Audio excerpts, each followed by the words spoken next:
मुसरी साहेबांच्यापाशी गेला तर दुसरंच आले. तर राजेगटापाशी आम्ही राजेगटाचा मी कार्यकर्ता होतो. राजेगटापाशी गेला आमच्या राजेगटात दुसरंच काहीतरी कामाला आलं.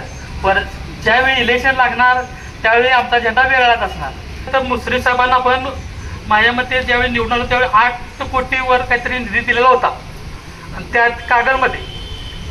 त्यावेळी आम्हाला 8 कोटीपैकी 8 रुपयाचा म्हणण्यापेक्षा 8 पैशाचं देखील उद्घाटनासाठी कुठलाही आपल्याला आचार मी हे बोललेलं नाही आहे. फक्त आता प्रॉब्लेम काय आहे, निधी जो येतोय साहेबांचा येतोय, बरोबर आहे. निधी कोणाचा आहे? साहेबांचा आहे. काम कोण करतोय? मुसरी साहेब करतात किंवा सम्राट करतात. उद्घाटन तिने करतात. निधी पत्र आमचं.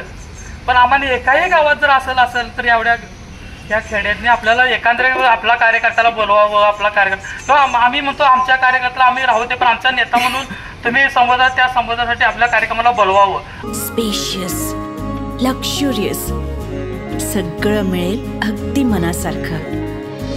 बटू बिल्डर्स यांचा नवीन गृहप्रकल्प गृहलक्ष्मी रचना. 9 पर्यंत राणीगडाचं काम करतो आणि 4-9 पासून आपल्याला 9 ते 14 पर्यंत इतर पक्षाचं मी झेंडा घेण्यात पाहिली. आणि त्यावेळी जाधव साहेब आपल्याला निरीक्षक म्हणून आपल्या कागलला भेटले. त्यावेळी गडहिंग्लज आजरा उत्तूरमध्ये आपल्याबरोबर नसता आत्ताच्या काळात तो सामील झालेला आहे. आणि त्यापासून जवळजवळ मी 2 विधानसभा मी अशा एकत्रित प्रचारासाठी किंवा कार्यक्रमासाठी एकत्रित आलो. पण ज्यावेळी असा भाग आला की 4 नंतर 9 नंतर मुसरी साहेबांच्यापाशी गेला तर दुसरंच आले.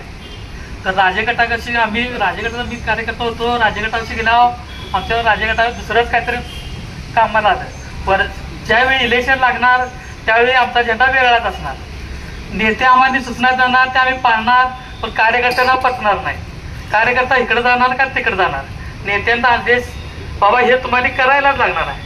पण नेत्याने आदेश दिला तर कार्यकर्त्यांना सूचना द्यायचं काम आमचं लागणार आहे. पण सूचना देताना कार्यकर्ता कसा तळमळतो हे बी बघायला तर कार्यकर्त्याला नेत्यांनाच ते सूचना द्यायला लागणार. परत साहेब असं झालंय आमच्या कार्यकर्त्याला असं जरा अडचण झाल्याने ते काय करायला लागणार आहे. पण प्रत्येक वेळी आम्ही आमच्या कार्यकर्त्याला सांभाळत बसलो तर वरनं आमच्यापेक्षाही साहेबांना आपल्याला बऱ्याच नेत्यांनी जिल्ह्यातल्या अडचणीत आणण्याचा प्रयत्न केलेला होता. आणि त्यावेळी सुद्धा साहेबांनी कधीही आम्हाला डगमगू दिलं नाही. तर मला वाटतं मी 14च्या इलेक्शन पिरियडला बरेच मी संध्याकाळीचा मला पिरियड असायचा. मी बऱ्याच कामासाठी बाहेर पडायचं. त्यावेळी मला संध्याकाळी मला वाटते एकादच होती. आणि एका दिवशी जशी 2 वाजलेले साहेबांना 2 वाजता सलाईन लावून आणले घरी.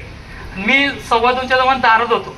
ज्योतिराव साहेबांनी मी दारात तर मला साहेबांनी म्हणाले काय रे आत्ता काय काम काढलं तुमचं.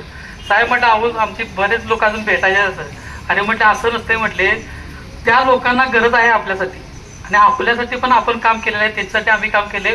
उद्या त्यांना जर सूचना मिळाल असं आहे तर ती काम आपल्यासाठी करणार आहे. पण मुद्दा कसा आहे, राजेंच्या पहिल्या वेळी झाल्या तर मुसरी साहेबांना पण माझ्या मते ज्यावेळी निवडून आलं त्यावेळी 8 कोटीवर काहीतरी निधी दिलेला होता आणि त्यात कागलमध्ये. त्यावेळी आम्हाला 8 कोटीपैकी 8 रुपयाचा म्हणण्यापेक्षा 8 पैशाचं देखील उद्घाटनासाठी कुठलाही आपल्याला आचार मी हे बोललेलं नाही आहे. त्यावेळी सुद्धा आम्ही सूचना केली आणि असू दे पुढे चला. त्यानंतर आत्ताच्या काळाला 19 परत जर राजे आपल्याबरोबर आले, राजेंना पण आपण साहेब निधी भरपूर दिलेला आहे. पण एकाही कार्यक्रमाला आपल्याला बोलवणं आलेलं नाही किंवा आम्हाला सुद्धा कार्यकर्त्याला बोलवता आलेलं नाही. हा विचार तुम्ही सुद्धा करायला पाहिजे. बाबा आपला कार्यकर्ता अडचणीत आहे, त्याला मदत केलेली आहे, पुढं काय करायला पाहिजे. पक्षाच्या वरच्या नेते मोठा असतात, लहान कार्यकर्ता आपला असतो, त्याला समजून सांगणारं काम तुमचं आहे. तुम्ही सांगितलेलं काम आम्ही करणं महत्त्वाचं आहे. पण ते पण करताना आपला कार्यकर्ता सक्षम व्हावा ह्याकडे लक्ष आपलं असावं असं माझी व्यक्तिगत विचार आहे. आणि तो जर विचार आला तर कार्यकर्ता आपल्यासाठी आपल्याकडे आत्ता विभागणी झालेली आहे. आजरा, गडहिंग्लज, उत्तूर आणि कागलला 27 खेडे आहेत. मला वाटतं गडहिंग्लजला 17 खेडे आहेत असं काहीतरी 14 आणि उत्तूर 9 का 22 असे सगळीकडं आपला कार्यकर्ता पाहिला. पण युवा शक्ती म्हणून पूर्ण ताकदीने या भागात आपला कार्यकर्ता आहे साहेब. फक्त आता प्रॉब्लेम काय आहे, निधी जो येतोय साहेबांचा येतोय, बरोबर आहे. निधी कोणाचा आहे? साहेबांचा आहे. काम कोण करतोय? मुसरी साहेब करतात किंवा समर्थ कार्यकर्ता उद्घाटन ते नाही करतात, निधीच पत्र आमचं. पण आम्हाला एकाही गावात जर असेल तर एवढ्या या खेड्यातनी आपल्याला एखाद्या आपला कार्यकर्त्याला बोलवावं. आपला कार्यकर्ता किंवा आम्ही म्हणतो आमच्या कार्यकर्त्याला आम्ही राहू दे, पण आमचा नेता म्हणून तुम्ही त्या संवादासाठी आपल्या कार्यक्रमाला बोलवावं. आमची मनापासून इच्छा आहे.